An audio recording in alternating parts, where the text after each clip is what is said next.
Et c'est donc Pierre qui est avec nous, Pierre Gobil. Salut Pierre. Salut Seb, Quelle chance, hein, toujours à Aix, toi, Aix-en-Provence. toujours à Aix-en-Provence, absolument. Mais je viens à Paris souvent, mais je suis à Aix, c'est là où T'es, j'habite. t'es bien là-bas. Je sais pas si t'es mieux, mais t'es très bien là-bas.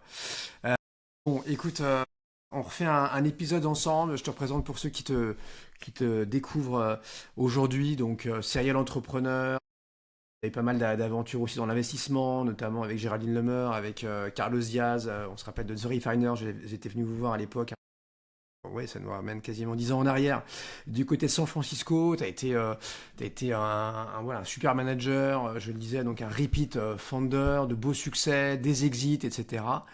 Et puis là, bah, mine de rien, voilà, nouvelle idée, nouvelle startup 2026, là depuis quelques mois, tu concoctais un truc, te revoilà lancé dans l'IA. Je sais pas comment tu. Moi, je te propose peut-être de faire ce podcast en deux parties, de nous parler bah, justement de ta startup dans un second temps, mais d'abord de comment on monte une boîte avec peu de gens, puisque vous êtes deux aujourd'hui. Vous serez peut-être plus demain, mais aujourd'hui vous êtes que deux et on sait que voilà, avec aujourd'hui très peu de moyens et très peu de gens, on peut monter une très belle aventure.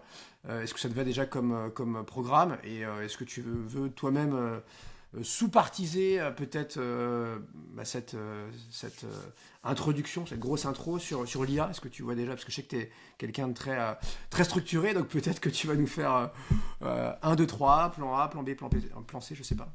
Toujours, je vais toujours faire un 2 3 sinon c'est pas sérieux, C'est pas Pierre Gobib sinon. sinon ça marche pas. L'idée qu'on a eue ensemble, c'est de dire, moi j'ai monté pas mal de boîtes, là je crée un projet dans l'IA, c'est peut-être de partager avec tout le monde ce que j'ai pu apprendre, pour que ce soit peut-être utile aux gens. En tout cas, moi ça fait 8 mois que j'ai les mains dans l'IA, on va dire à temps plein. Et donc j'ai appris plein de trucs. C'est très révolutionnaire sur la façon de créer des sociétés aujourd'hui. Ça change le prisme de comment on développe une entreprise. Et je trouve que c'est utile peut-être de partager cette expérience qui n'en est qu'une, mais qui est une expérience. Voilà. Donc allons-y si tu veux. Allez, J'ai c'est 4 points. parti. 4 points. Alors c'est quoi tes 4 points? Moi je vais les lister, comme ça je vais pouvoir te relancer.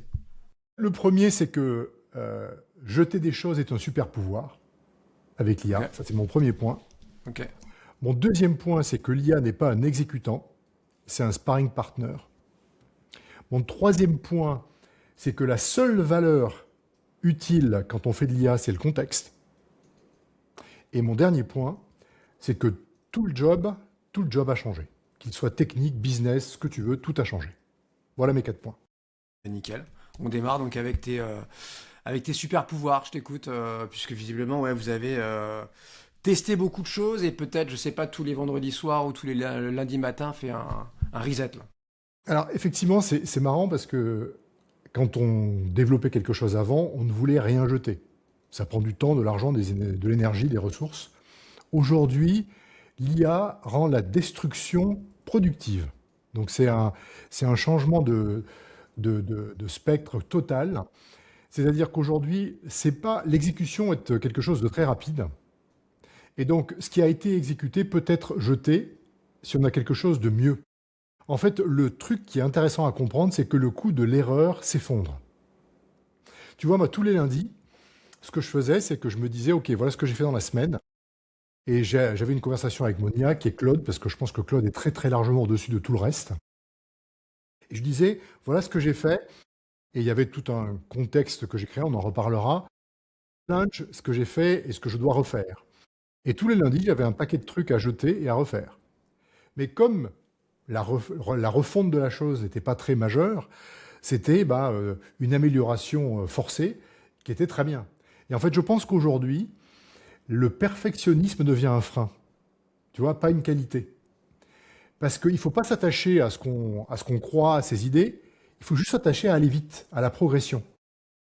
Tu vois. Donc c'est vraiment un paradigme complètement nouveau où en fait, plus on fait d'erreurs, plus on apprend. Et l'erreur ne coûte rien. Et donc, en fait, il faut pas.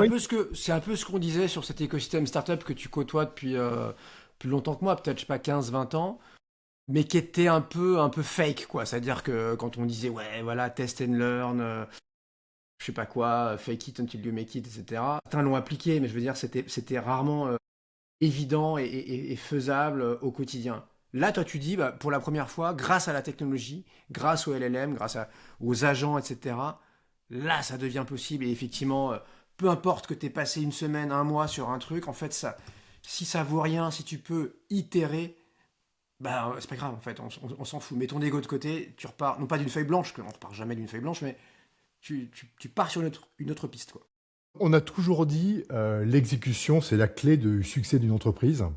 Aujourd'hui, l'exécution a beaucoup, beaucoup moins de valeur. En fait, Donc l'idée reprend le dessus, en fait. Si tu as la bonne idée, tu exactement, vas pouvoir exactement, l'exécuter grâce à l'IA. Très souvent. exactement. Il n'y a plus de L'idée barrière. reprend le dessus, mais surtout, on va en reparler, la réflexion. Et en fait, la conséquence du fait qu'on puisse jeter des choses pour mieux les reconstruire, c'est que l'itération a totalement remplacé la planification. Et ça, c'est assez nouveau. Avant, tu vois, on réfléchissait, on planifiait, puis on exécutait. Maintenant, on teste, on jette, on raffine. Donc en fait, il y a moins de documents théoriques et il y a beaucoup plus de matière vivante. Je vais prendre un petit exemple. Quand j'ai commencé à créer ScoreJam, je me suis dit, il faut que... j'ai fait 34 éléments, donc j'ai beaucoup réfléchi à quel est mon positionnement, quelle est ma valeur ajoutée, quelle est ma cible, toutes ces questions stratégiques importantes. 34 éléments, tu as accompagné un tas de boîtes, je sais pas, 50, 100, 200, 300, euh, 300, 300, voilà, désolé, 300. j'avais pas suivi. Donc dans effectivement cette itération, qu'est-ce que je garde, qu'est-ce que je jette, est-ce que je me désassocie, est-ce que j'arrête tout, est-ce que je fonce, est-ce que... Voilà, il y a plein d'entrepreneurs qui depuis le Covid, on va dire, 4-5 ans, t'ont appelé, tu leur as fait des workshops, des masterclass, etc., des one-to-one, pour voilà, c'était plus que du coaching d'ailleurs, tu leur faisais poser les bonnes questions. Tu leur disais pas va à gauche, va à droite, tu leur disais non mais attends, est-ce que tu t'es demandé là si tu n'étais pas en train de faire la pire connerie de ta vie. Voilà. Voilà, je les ai aidés d'un point de vue stratégique. Et en fait, la stratégie, tu l'écris, tu la réfléchis. Et grâce à l'IA, moi, je me suis dit, en fait, je vais écrire un site web, d'accord, qui me permettra, en fait, de poser mes idées. Et je l'ai fait en vibe coding en utilisant Vercel. Donc, c'était hyper rapide. Et j'ai itéré en 8 mois 652 fois. C'est-à-dire que je faisais un truc, je me dis, tiens, ça, c'est pas bon, je vais le changer. Je le changeais. Et j'ai raffiné ma façon de raisonner 652 fois pour arriver à quelque chose aujourd'hui que je trouve clair, mais qui va sûrement changer. Avant, on ne pouvait pas faire ça. Tu ne pouvais pas dire à un développeur, update mon site web 652 fois, il t'aurait pris pour un fou. Aujourd'hui, ce n'est pas un souci. Et donc, tu as le temps de poser quelque chose, de le laisser refroidir un petit peu, d'y revenir, de le changer, etc. Et donc, l'itération est devenue la façon de raisonner aujourd'hui. Et en fait, Parce que ton plan à l'exécution... 2, 3, 4, 5 ans, forcément, il est naze. Bon, c'est bien d'avoir un cap, etc. Mais il va se passer tellement de trucs, bien ou pas bien, d'ici là, qu'il faudra en permanence que tu te remettes, que tu recales ta boussole. J'en sais rien, ton... Mais tu vois, construire nourrit la réflexion. Et en fait, les espaces explorés grâce à ça sont 30, 40 fois supérieurs à ce qu'on avait avant. Avant, on était un peu segmenté dans la façon de réfléchir. Là, on l'est beaucoup moins. Donc, ça donne des champs de possibles absolument énormes. Et donc, aujourd'hui, on ne planifie pas, on itère. Et l'itération nourrit la réflexion et nourrit directement ce qu'on peut faire. Donc, Ça ça, peut c'est être un vraiment... danger aussi, hein, parce que du coup, si t'as plus vraiment de cap, si toutes les semaines t'as On va en une parler. idée, t'as un On truc, va en parler. ça peut être C'est-à-dire le piège. qu'il Hein, mais... faut des fondations pour le faire. Mais le fait de Ok. pouvoir jeter, pour résumer ce premier point, conduit à pouvoir itérer de manière absolument incroyable. Et donc, ça permet d'aller à une vitesse absolument extraordinaire. Et retenez une chose, c'est que l'exécution est beaucoup moins fondamentale qu'elle ne l'a jamais été. Intéressant. Bon, on en revient du coup à ton deuxième point qui est complémentaire, parce que c'est quand même pas la même idée. Tu dis maintenant, voilà, la technologie, c'est devenu mon premier coach, mon sparring partner. Est-ce que tu peux Oui, alors ça, c'est un truc détailler ça? que les gens n'ont pas forcément compris, je pense. Quand on voit l'utilisation de ChatGPT aujourd'hui, en règle générale, les gens disent tiens, j'ai telle question, qu'est-ce que je dois faire ou fais-moi ça ou ceci ou cela. D'accord? C'est vraiment j'ai une tâche, aide-moi à exécuter la tâche. Et pour moi, c'est pas comme ça qu'on travaille avec de l'IA. Au début, j'ai fait ça et j'avais des réponses qui n'étaient pas bonnes. Et donc, ce que j'ai fait, j'ai utilisé l'AI comme une façon de challenger ma pensée. D'accord? Je prends un exemple et qui est totalement révolutionnaire parce que j'avais jamais réfléchi comme ça. Par exemple, je me suis dit, tiens, est-ce que l'AI ne pourrait pas être un de mes clients? Et donc, qu'est-ce que j'ai fait?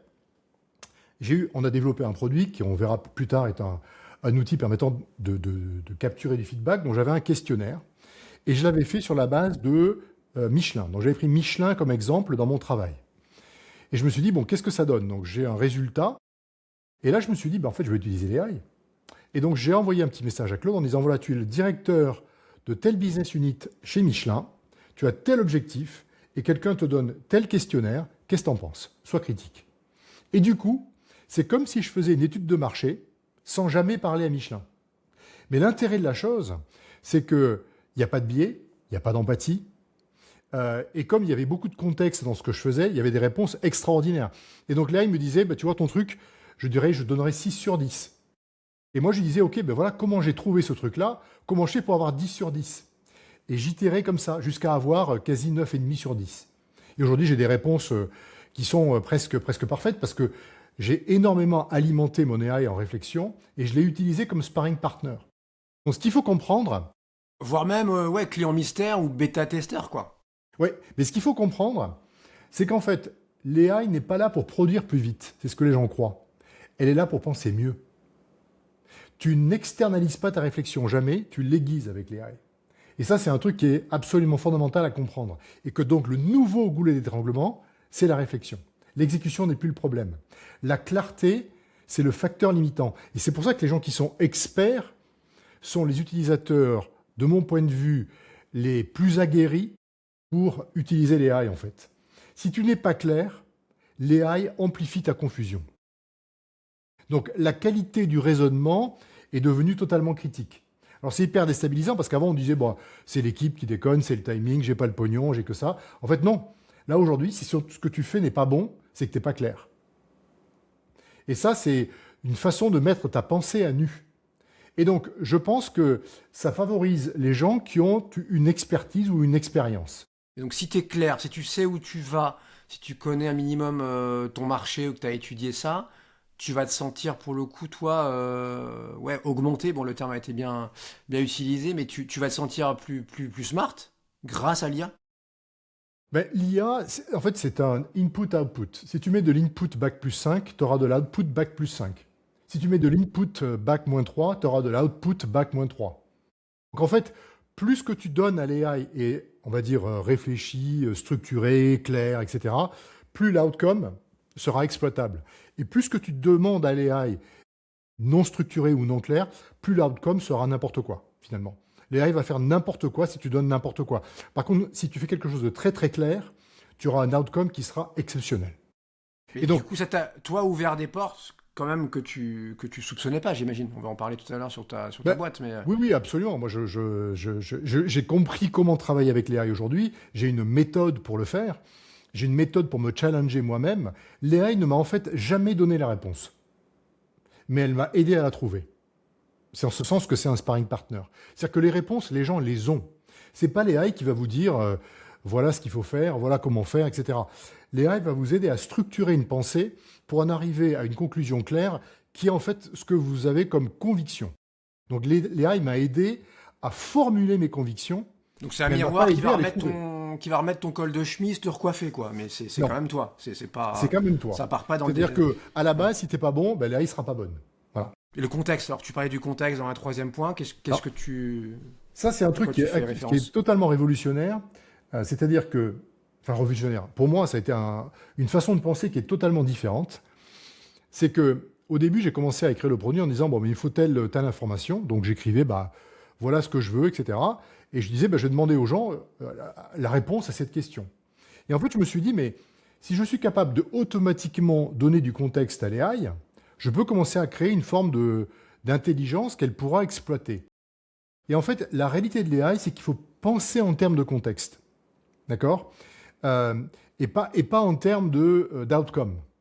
Donc, ce qui est important, c'est le contexte. Donc, par exemple, moi, dans ScoreJam, j'ai des questionnaires concrets. En fonction, il y en a une 30aine. Et pour chacun des questionnaires, je sais de quel contexte j'ai besoin. Et par questionnaire, j'ai à peu près 160 niveaux de contexte dans ce que j'ai, moi, écrit. Donc ça, c'est mon framework. Et par questionnaire, il y en a peut-être 20 ou 25 qui correspondent. Et donc, qu'est-ce que j'ai fait?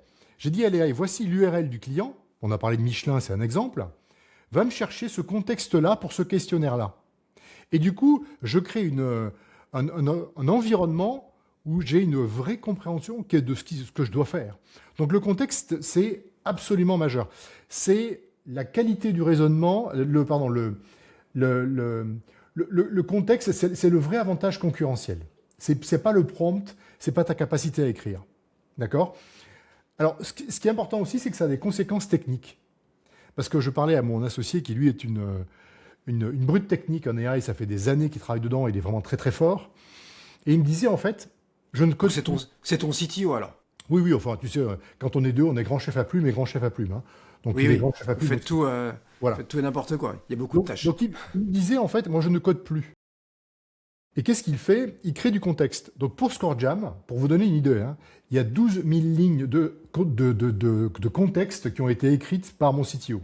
Donc, c'est pas De du contexte, code. pas de code. 12 000 lignes de contexte. Contexte. D'accord? Oh. Qu'il enrichit et qu'il donne à l'AI. Et en fait, l'outcome, qui est donc le code, est d'autant meilleur que le contexte est d'autant clair. Et donc, en fait, aujourd'hui, un codeur n'est plus quelqu'un qui écrit du code, c'est quelqu'un qui écrit du contexte. Donc, le produit... Mais pas le résultat. Il dit pas, tiens, je veux arriver à ça. Il va donner tout l'environnement, tout ce qu'il faut faire, pas faire, les contours, les bords, s'appuyer là-dessus, etc. Il ne dit pas, amène-moi au point B, au point Z. C'est pas ça le truc. Non, c'est pas ça.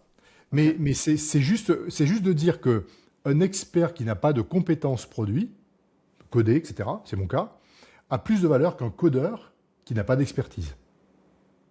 Moi, je me suis, pour la première fois de ma vie, retrouvé à participer à la création d'un produit en vrai.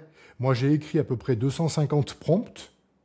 Chaque prompt, c'est à peu près 500, 600, 1000 lignes. Donc, tu fais le calcul. Donc, il y a du travail. Mais c'est bon, c'est pas moi qui l'ai fait, évidemment. J'ai utilisé l'AI et j'ai exploité cette puissance-là. Mais il y a beaucoup de lignes de code qui viennent de moi dans le produit, ce qui n'avait jamais été le cas avant. Donc ça, c'est parce que j'ai une vraie compréhension du contexte et de ce que je cherche et de pourquoi je le cherche. On en revient à ce que tu disais en intro. C'est plus l'exécution qui compte. On revient à l'idée de départ et la réflexion derrière qui en découle, quoi. Comment je la segmente, où est-ce que je veux aller, avec qui je veux le faire, comment, etc. Le vrai travail, c'est plus d'écrire du code, c'est de structurer sa pensée. Tu vois, et ça, c'est vraiment un truc qui est totalement révolutionnaire, c'est qu'on réfléchit plus du tout pareil. Donc, tous les jobs ont changé. Tu sais, le product manager, etc., il fait plus du tout le même travail que... C'était ton dernier point. On l'a dit sur ce podcast récemment et sur plein d'autres. Développeurs, codeurs, putain, c'est chaud, quoi. C'est chaud, j'aimerais pas être à leur place. Même si évidemment, on en aura toujours besoin, mais peut-être moins qu'avant, quand même. Mais il n'y a pas que, ça va attaquer tout le monde. Tu dis, ton statement, là, c'est, vous cachez pas derrière machin, tous les jobs, chaque métier sera impacté tôt ou tard. Si c'est pas dans 6 mois, si c'est pas à la fin de l'année, ce sera l'année prochaine. Ben, je pense qu'il y a... on doit réfléchir différemment au monde qui s'ouvre à nous avec ce système-là, et que donc on va avoir un travail qui va devenir moins organisé, donc il y aura moins d'organisation, il y aura plus de décisions.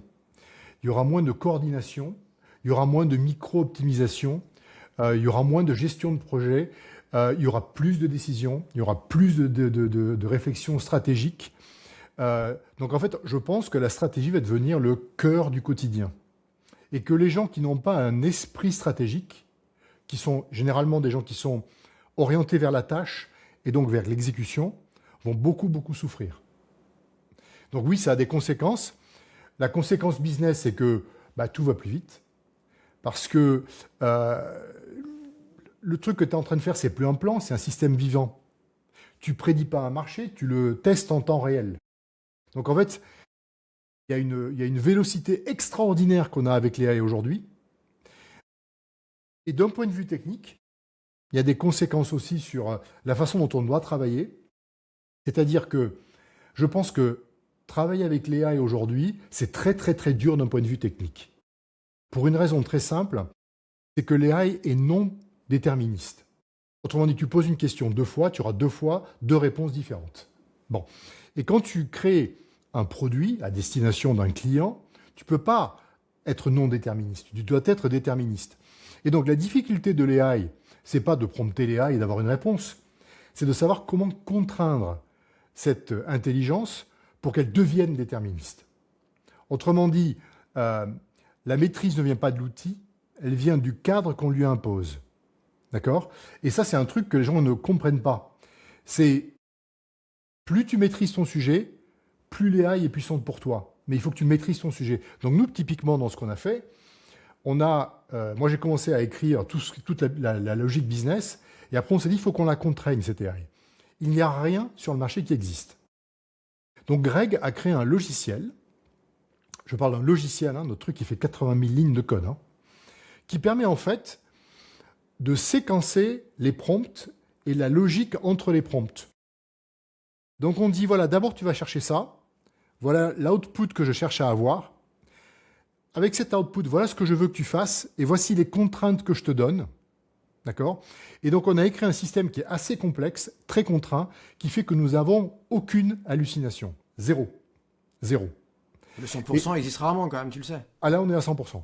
Zéro. D'accord. Parce qu'en En fait, tout cas, parce que sur tous tes cas, tout est tu contraint. as fermé les portes. Tout est Tu ne sais contraint. pas, n'invente pas. Tu as un doute, vérifie. Tu as encore un doute, dis-le. Et laisse 3 options. Mais c'est pas, il n'y a pas de voie. Voilà. Je fais raisonner l'AI dans un contexte contraint. Ok. Et donc l'AI n'a pas le choix que de me donner une réponse dans cette contrainte-là. Et dans cette contrainte-là, elle me donne généralement des réponses exceptionnelles. Parce que lorsqu'on est capable de faire ça, on a des réponses absolument exceptionnelles. Ok. Donc, Donc oui. pas d'empathie non plus. Pas vous êtes génial, vous êtes géniaux, tout ce que vous faites. Non, nous, c'est plutôt. Vous avez raison. Non, ça, Ok. nous, on n'est pas dans l'empathie, puisque nous, on va chercher des choses très, très, très particulières. Ouais. Et à Alors, partir enchaînons de- alors. Score Jam. Pourquoi, comment, à qui c'est destiné, déjà pourquoi ce marché-là, et puis c'est pas de faire offense, mais si tu le veux bien, voilà, tu peux nous donner ton âge. Lancer une start-up en 2026, bon, dans un contexte en plus européen, franco-français, qui est pas oufissime, tu le vois sur les levées de fonds. Alors peut-être que vous serez autofinancé, bootstrappé, comme disent les anglo-saxons, mais voilà, enfin, tu t'étais pas obligé de faire ça, quoi. Non, je suis pas obligé de faire ça. Je trouve que c'est. Bon, moi, je suis âgé, j'ai 60 ans, tu vois, donc ça Tout fait le vieux, on est un tous le petit vieux de moment que quelqu'un, je, mais un petit ouais. moment que je travaille. Et néanmoins, je trouve, moi, j'ai toujours été entrepreneur toute ma vie. L'AI ouvre des perspectives extraordinaires et je ne pouvais pas passer à côté. Donc ça, c'est le premier truc. Le deuxième truc, c'est que c'est intellectuellement extrêmement intéressant. Et moi, j'ai besoin d'être challengé intellectuellement de manière, on va dire, quotidienne, sinon je m'ennuie. Donc pour moi, c'est une façon de le faire. Mais je le fais en créant une vraie start-up. J'ai une vraie ambition. Donc je ne suis pas en train de le faire en me disant je m'amuse. On le fait pour de vrai. Donc ça, c'est la raison pour laquelle on fait ça. Maintenant, ce que j'ai voulu faire, c'est de dire, en fait, quand tu veux apprendre quelque chose, il y a 3 façons de le faire. Tu as la transmission, d'accord? L'école est un exemple. Pas un bon en ce moment, mais ça en est un. Tu as l'expérimentation, ce que tout le monde fait, qui coûte très cher. Et tu as le feedback. Et le feedback ne marche pas, parce que c'est empreint d'empathie, parce qu'on ne sait pas poser les bonnes questions. Et ce que j'essaie de faire avec ce que je fais aujourd'hui, c'est de résoudre le problème du feedback. Et le feedback, il y a 3 niveaux de problème. Le premier, c'est qu'on ne sait pas poser les bonnes questions, mais vraiment pas. Le deuxième, c'est qu'on ne sait pas faire participer les gens honnêtement. Tu vois, généralement, il y a des gens qui payent pour que les gens participent. Donc, évidemment, tu as des biais dans tous les sens. Il y a des gens qui participent mais qui n'ont pas le temps, donc ils font vite parce que ça ne les intéresse pas. Il y en a qui sont empathiques, donc ça ne marche pas. Donc il faut trouver un moyen de faire participer les gens de manière honnête. Le feedback en général, le feedback dans le retail, le feedback En tout. B2C, c'est quoi? Non, Mais c'est t'as pas de merdique. case. Quand tu regardes, j'ai Mais 5 toi, sur toi 5 sur Score étoiles. Jam, c'est J'ai tout 5 type de feedback. C'est pas ce type de feedback, je vais t'expliquer, mais quand tu vois les 5 étoiles, les 3 étoiles, les machins, mais ça ne veut rien dire. Tout ce qui est NPR, tu sais, les tests, est-ce que j'ai 7, est-ce que j'ai 8, tout ça, ça n'a strictement aucun sens pour moi. C'est des chiffres complètement faussés, ça n'a aucun intérêt. Parce que on ne sait pas faire participer les gens de manière honnête. Et le troisième problème, c'est qu'on ne sait pas analyser le flot de données qui peut venir de ce feedback. Tu vois, quand tu as 10 000 personnes qui répondent à quelque chose que tu cherches à comprendre, trouver les signaux faibles et les signaux forts, c'est un peu compliqué. Et donc, ScoreJam résout ces 3 problèmes. On est capable d'écrire un questionnaire absolument bluffant en 3 minutes, mais vraiment bluffant. C'est-à-dire que tu fais le truc, tu te dis « Ah, ça c'est une bonne question, j'aurais jamais pensé à celle-là ». Et c'est totalement structuré, puisqu'on a contraint les AI, il y a une vraie logique. on va dire pour le coup très académique dans la façon dont on crée ces questions et dans la façon dont on structure le questionnaire. Là, c'est de la matière grise. Ensuite, le participant répond et il est scoré. Et comme il est scoré, on peut lui donner des recommandations. Donc tu n'as aucun intérêt à mal répondre, parce que si tu réponds mal, tu auras des mauvaises recommandations. Alors que là, je vais te dire des trucs qui vont être utiles, je vais t'amener de la valeur. Donc tu as intérêt à être honnête. Et le dernier point, c'est qu'on est capable de concaténer toute l'information qui émane de la participation des gens et de trouver des façons de l'analyser qu'on ne peut pas avoir si on n'a pas d'AI aujourd'hui. Et donc, ça sert à quoi? Ça sert à éclairer les décisions des gens. Au lieu de dire, tiens, j'ai fait un questionnaire et voilà ce que ça donne, là, tu as une vraie... on te dit, voilà ce qu'il faudrait faire, il y a ça et ça que tu devrais faire, parce que voilà pourquoi et je pense qu'il faudrait que tu le fasses. Et donc là, il y a une vraie idée on va vraiment aider les gens à les prendre par la main pour les aider à prendre la bonne décision en fonction de ce qui a été dit. Voilà. C'est les 3 choses qu'on fait avec ScoreJam. Pas sur les petites décisions, ou les décisions d'achat, ou en général, en gros, c'est signaux faibles, signaux forts, c'est quoi? Alors, il faut d'abord comprendre qu'est-ce qu'on est capable de faire. On est capable de travailler, on va dire, à 5 niveaux. Le premier, c'est d'aider les gens dans la compréhension de leurs clients. Est-ce que mon client est en risque de churn? Est-ce que l'implémentation est correcte? Est-ce que le onboarding a été bien fait? Donc là, il y a plein de choses qu'on peut faire pour le client, pour comprendre le client. 2, on peut comprendre son marché. Quelle est ma bonne cible? Est-ce que j'ai un product market fit, par exemple? Est-ce que plein de questions sur le marché que tu peux te poser. Est-ce que mon prix est bon? Est-ce que mon positionnement concurrentiel est correct? Là-dessus, on a des chemins déjà qui ont été écrits, qui permettent aux gens de créer des questionnaires là-dessus. Après, tu peux avoir des questions de vente, sur les leads. Tu veux, par exemple, parler à des prospects pour leur faire comprendre que ton produit est adapté à ce qu'ils cherchent, que le problème qu'ils ont est éloigné ou pas de ce que tu fais, etc., etc. Donc, ça peut être un autre élément. Après, tu peux aussi créer des questionnaires pour des équipes. Tu vois, je veux savoir si la culture d'entreprise est bien comprise. Je peux faire quelque chose. Je veux savoir si quelqu'un qui postule est la bonne personne, est-ce qu'il fit correctement ce rôle. Je peux faire un questionnaire. Très original aussi, tu vas avoir des points. Tu vas ne plus avoir à parler aux gens. Tu vas avoir un résumé qui te dit, il faut que tu parles à lui et à elle. Tu vois? Et puis après, tu peux avoir des questionnaires qui sont complètement ouverts, où on a écrit un truc un peu plus complexe, où en fait tu pars de rien, on te pose des questions, et en fonction de ces réponses que tu donnes, on est capable de contextualiser et de créer quelque chose pour toi. Donc il y a à peu près dans le produit une 30aine de chemins qu'on a préécrits, si tu veux, qui te permettent en fait de cliquer, de juste te donner ton adresse URL, de faire OK, et 2 ou 3 minutes après, tu as tout qui a été créé pour toi, les recommandations, les questions, les analyses, tout a été fait, tu n'as plus rien à faire, tu appuies sur publier et le truc est publié. Voilà. La solution est live, Pierre? La solution est live, oui. Alors, j'ai fait ce que Reid Hoffman considère comme utile, c'est-à-dire de faire un produit quand tu le sors pour la première fois dont tu as honte. C'est le cas. C'est-à-dire qu'il y a plein de trucs qui ne marchent pas, il y a plein de trucs qu'on n'est pas content de l'interface, mais on va dire structurellement, ce qu'on a là, c'est déjà, de mon point de vue, un produit qui a vraiment de la valeur. On verra si j'ai raison ou pas, j'en sais rien. Et donc, c'est très perfectible, mais il existe, il est disponible et il fonctionne. Ça a de la valeur, ça je veux bien te croire, mais vu le boulot que vous avez abattu là, depuis des mois, mais le pricing est plutôt agressif, lui. Hein. Alors, j'ai une méthode qui est très bête, c'est que je ne veux pas perdre d'argent. Je pense qu'il faut d'abord... une entreprise, c'est fait pour gagner de l'argent, c'est pas fait pour en perdre. Et je ne suis pas dans le... Parce que ça, je pense que ça aussi, ça a changé. Tu vois, il faut créer du user, il faut créer de l'audience, etc. Moi, c'est pas mon truc. Moi, je veux des clients. C'est-à-dire des gens qui payent. Donc, tu testes. Ça dure un jour. Tu as le droit à faire peu de choses. Mais tu dois voir la valeur. Si tu la vois pas, c'est qu'on n'est pas bon. Tu passes ton chemin. Si tu la vois, tu payes. Donc, ça coûte 15 € par mois. Et si tu as une utilisation intensive du produit, tu peux acheter des packs. Parce qu'en fait, nous, les AI nous coûtent de l'argent. Et comme je ne veux pas en perdre, si tu utilises trop des AI, tu vas devoir acheter des packs. Par exemple, des crédits. Tu as 10 000 participants. À chaque fois qu'un participant répond, l'AI entre en jeu et lui propose des recommandations. Donc, j'ai besoin quand même de... 10 000 ou 100 000, c'est normal. Toi, ça ne va pas te coûter le même prix. Donc, exactement. Normal. Voilà, donc mais ça restera... Enfin, nous, on fait en 3 minutes ce qui prend à peu près 50 heures à un expert. Voilà. Donc, ça vaut 15 €.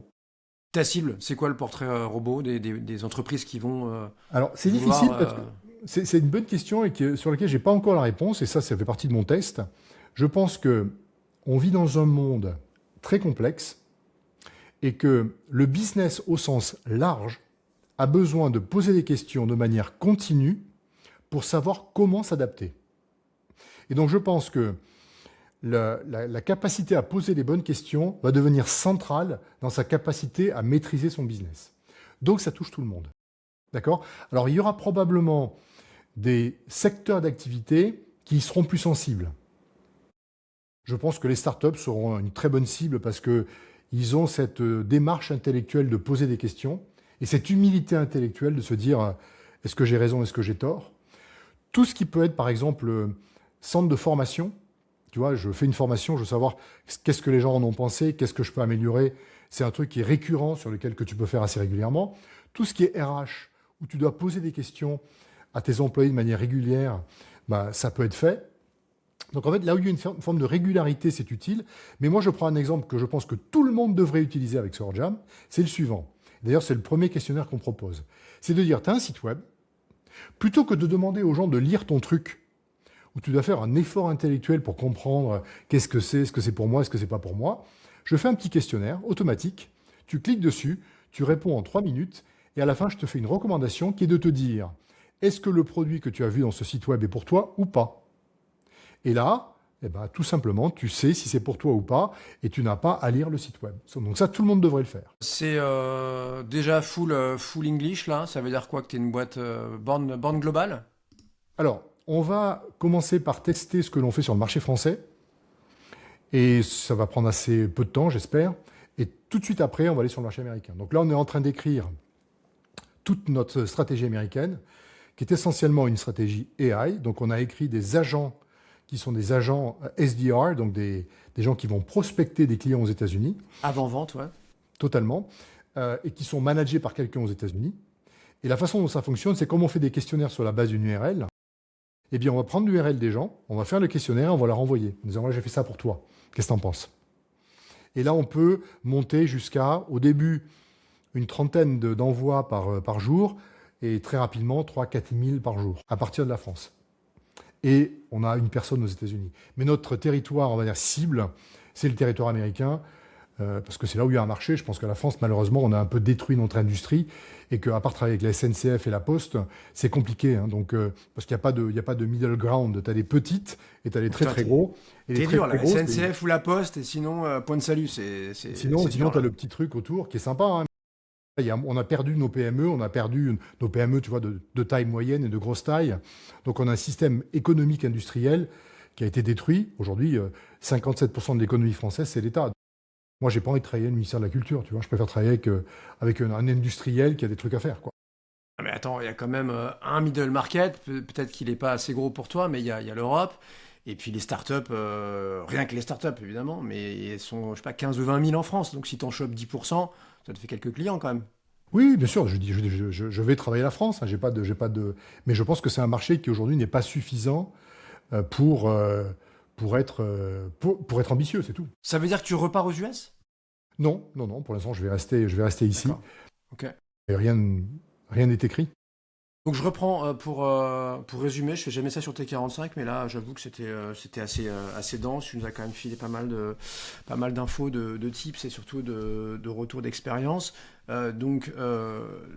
Tu fais de l'IA, voilà, depuis J0, ça marche très bien. Enfin, on te souhaite que ça marche très bien, mais pour l'instant déjà le produit a de la gueule et ressemble à quelque chose.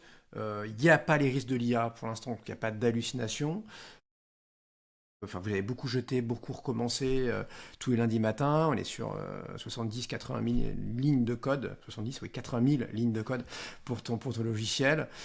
Voilà, tu nous as expliqué ta nouvelle façon d'itérer, d'avancer, de réfléchir versus la planification qui ne marche plus. Pareil, l'idée et la réflexion reviennent sur le devant de la scène, alors que l'exécution pour toi a perdu beaucoup de parties, enfin ouais, beaucoup de sa valeur, et que j'ai bien aimé ton expression, là, le perfectionnisme est vraiment un frein, donc bah, il faut se lancer, et comme dit Reid Hoffman, si vous n'avez pas honte, de ce que vous avez sorti, c'est que vous avez trop tergiversé, trop attendu, quoi.